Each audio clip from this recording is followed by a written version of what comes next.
Oke teman-teman sekalian, di video kali ini saya ingin sharing mengenai blunder ya, keblunderan yang sering terjadi di pasar modal. Dan sayangnya blunder-blunder ini sering kita lakukan khususnya yang masih pemula ya, khususnya bagi kita yang masih pemula biasanya melakukan hal seperti ini. Dan hal seperti ini menurut saya salah. Ya, kenapa bisa salah? Karena mindsetnya belum benar ya. Jadi kita akan bicara mengenai mindset di video kali ini. Jadi ceritanya seperti ini.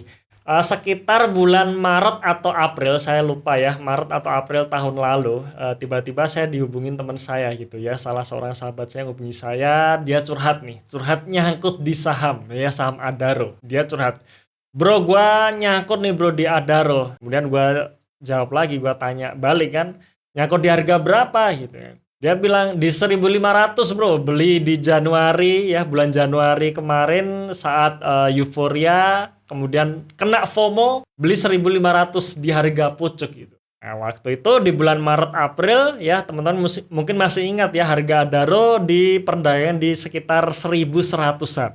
Ya terus teman saya tadi curhat nih, kira-kira apa yang harus gue lakukan gitu. Nah terus gue jawab ke teman saya tadi gitu. Ya udah Adaro sekarang 1.100 murah nih. Lo beli ya, lo averaging down, habis itu hold terus ya. Hold terus sampai akhir tahun gitu. Ya sambil kita lihat perkembangannya gimana gitu. Akhirnya benar teman saya ngelakuin apa yang saya sarankan ya. Dia beli Adaro lagi di averaging down. Kemudian dia cerita lagi ke saya. Dia sekarang punya Adaro di average sekitar 1.300 ya, 1.300-an. Terus ya gue bilang lagi, ya udah hold aja sampai akhir tahun gitu ya. Gak usah dijual dulu gitu. Nah akhirnya kalau teman-teman masih ingat ya, saham-saham batubara waktu itu saham-saham yang dijauhin ya, dijauhin karena kampanye green energy itu terjadi secara masif ya. Akhirnya batubara dijauhin, semua orang ngejauhin padahal kinerjanya bagus. Nah disitulah kalau saya sendiri melihat ketika kinerjanya bagus naik, terjadi sentimen negatif, disitulah saatnya kita masuk ya. Nah singkat cerita akhirnya masuk bulan September. Teman-teman pasti ingat, bulan September ceritanya berubah. Mereka-mereka yang kampanye green energy akhirnya mau nggak mau tetap butuh batubara dan membuat saham-saham batubara semua berterbangan, termasuk Adaro. Ya Adaro naik dari 1.200-an ke 1.700. Ya 1.700 naik dan pastinya teman saya tadi harusnya seneng ya karena sudah cuan. Kemudian saya masih belum menghubungi teman saya. Akhirnya di bulan Desember baru saya hubungi lagi ya. Dan waktu itu harga saham Adaro di 1.900-an gitu. Kemudian saya tanya lagi ke teman saya tadi. Wah Adaro mantap ya bro, naik ke 1.900 nih gitu. Terus apa jawaban teman saya? Wah sayang Ros, udah gua jual di 1.700-an gitu. Dalam hati saya, bahkan sambil marah-marah nih saya ke teman saya tadi. Waduh gitu kan, kenapa lo jual bro? Karena 1.700 itu masih murah gitu. Ya terus apa jawaban teman saya? Teman saya menjawab, karena gua nggak tahan lihat warna hijau Ros gitu. Saya nggak tahan lihat warna hijau gitu.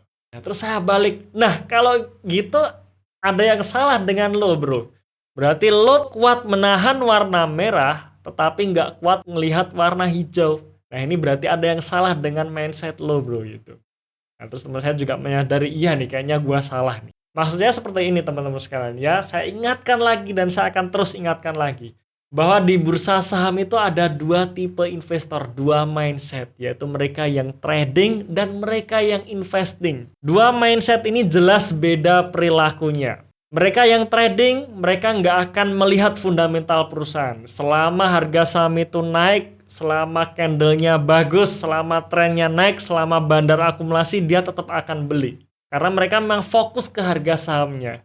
Nah berbeda dengan yang namanya investing. Kalau investing kita nggak ngelihat pergerakan harga saham dalam jangka pendek, melainkan ke kinerjanya. Selama kinerjanya bagus, selama growth-nya bagus, selama pertumbuhannya bagus, ya sudah di hold terus gitu. Nggak usah peduliin yang namanya bandar itu akan ngebanting, nggak usah dipeduliin, nanti akan dinaikin lagi gitu. Ya nggak usah peduliin candlenya jatuh gitu, nanti candlenya juga akan naik lagi gitu. Kalau kita bicara investing, makanya di sini ini yang harus kita tahu, kita lagi ngapain nih? Kita lagi trading atau investing?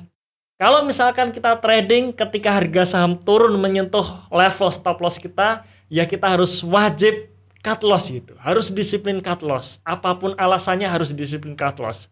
Misalkan setiap turun 10%, ya harus cut loss kalau misalkan kita trading ya, dan misalkan 10% itu batas cut loss kita. Nah, berbeda kalau investing ya. Investing selama kinerja bagus, maka pergerakan harga saham dalam jangka pendek menjadi tidak penting. Ya, menjadi tidak penting karena nanti harga saham itu akan kembali lagi naik gitu, seiring dengan fundamental yang terus membaik. Nah, berarti kasus dari teman saya tadi, ketika teman saya nyangkut merah, dia menjadi seorang investor. Ya, dia tahan warna merahnya karena dia yakin bahwa harga sahamnya akan kembali naik karena fundamentalnya bagus. Tapi begitu naik sedikit saja, tiba-tiba dia menjadi seorang trader. Mumpung hijau, akhirnya dia jual. Dan inilah mindset yang menurut saya masih salah, masih harus dibenarkan. Ya. Jadi sekali lagi teman-teman sekalian ya, pelajari betul dan harus tahu nih kita ya profil resiko kita, dan harus tahu kita sedang ngapain, apakah sedang trading atau investing. Supaya apa? Supaya tidak terjadi keblunderan dalam kita mengambil keputusan. Oke, semoga bermanfaat sharing saya pada video kali ini, dan terima kasih sudah menonton video sampai akhir ya. Dan jangan lupa ya subscribe channel ini dan join di channel Telegram kami, channel The Investor ya. Pastikan join di channel kami melewati link di dalam deskripsi di video ini saja. Oke? Terima kasih sudah menonton video ini sampai akhir. Tunggu video kami selanjutnya dan salam Passive Income.